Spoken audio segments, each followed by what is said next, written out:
আজ খুবই বৃষ্টি হচ্ছে, তার মাঝে আমি আজকে বেরিয়ে গেছি আমাদের গ্রামের বৃষ্টির হাল কীরকম অবস্থা দেখানোর জন্য। তাই অবশ্যই আমাদের দিকে কীরকম বৃষ্টি হয়েছে তা আপনাদেরকে দেখাবো। চলুন তাহলে একসাথে বেরিয়ে দেখতে পাচ্ছেন আমি ছাতা হাতে নিয়ে বেরিয়ে গেছি মাঠের দিকে, কারণ বৃষ্টি বহুতই হচ্ছে আর খুবই বৃষ্টি হচ্ছে। এবং বৃষ্টি হওয়ার ফলে দেখতে পাচ্ছেন যে মাঠের জল কতটা করে উঠেছে এবং এই জমির জল এই জমিতে আসছে। আর আমি আজকে যাচ্ছি পোলট্রি ফার্মের দিকে যাচ্ছি, কারণ পোলট্রি ফার্মে গতকাল মুরগি উঠেছে এবং উঠার পরে সেখানেও আমাদের কাজ চলছে এবং সেইটা দেখাবো না। তবে আমি আজকে দেখাবো যে বৃষ্টি কেমন হয়েছে এবং বৃষ্টির ফলে দেখতে পাচ্ছেন কীভাবে জল হয়েছে এবং খুবই ক্ষতি হয় চাষিদের, কারণ বৃষ্টি হচ্ছে, বৃষ্টির পর যে জল হয়েছে জলে চাষিদের তো ক্ষতি হচ্ছে। কারণ এখন এই সময়টা হলো বাদাম আর তিলের সময়।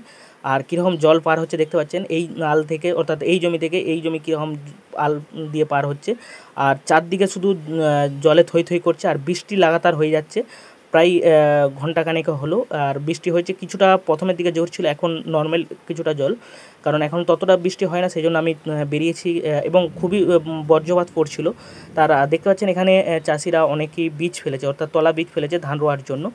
আর ধানের বীজ যেগুলো আছে দেখতে পাচ্ছেন এগুলো প্রায় ডুবে গেছে একবারে, প্রায় কেনাও বলতে গেলে চলে, ডুবে গেছে দেখতে কিছু কেমন উঠছে দেখতে পাচ্ছি।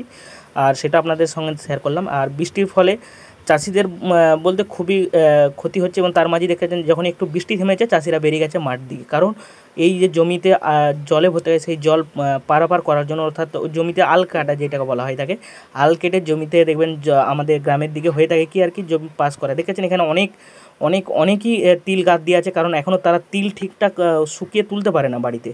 তার সেগুলো চাষিদের জন্য খুবই একটা কষ্টের বা খুবই দুঃখের, কারণ এত কষ্ট করে তিল চাষ করেছে, তারপর বাদাম চাষ আছে, এগুলো করতে পারেন। তার মাঝে দেখতে পাচ্ছেন এখানে উঠে গেছে চাষিরা এবং চাষিরা আল কেটে জল বার করছে এই জমি থেকে। এই জমি জল যেহেতু ভর্তি হয়ে গেছে, ভর্তি হয়ে যাওয়ার ফলে জল পারাপার করার জন্য এখানে আল কেটে জল বের করে দেওয়া হচ্ছে। এবং তারপরে আমি আরও সুন্দর প্রাকৃতিক দেখাতে চলে আসলাম এবং একটা সুন্দর শট নিয়ে নিলাম দেখতে পাচ্ছেন। আর বাড়িতে আস্তে আস্তেই দেখতে পাচ্ছেন যে একটা বাড়িতে হঠাৎই ভেঙে পড়ে গেল এই বৃষ্টির ফলে বাড়িতে যে দেখতে পাচ্ছেন একটা দেওয়াল ভেঙে পড়ে গেল, এবং সেটাও আপনাদের সঙ্গে শেয়ার করলাম।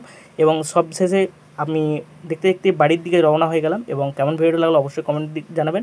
আর আপনাদের দিকে কেমন বৃষ্টি হচ্ছে জানতে ভুলবেন না।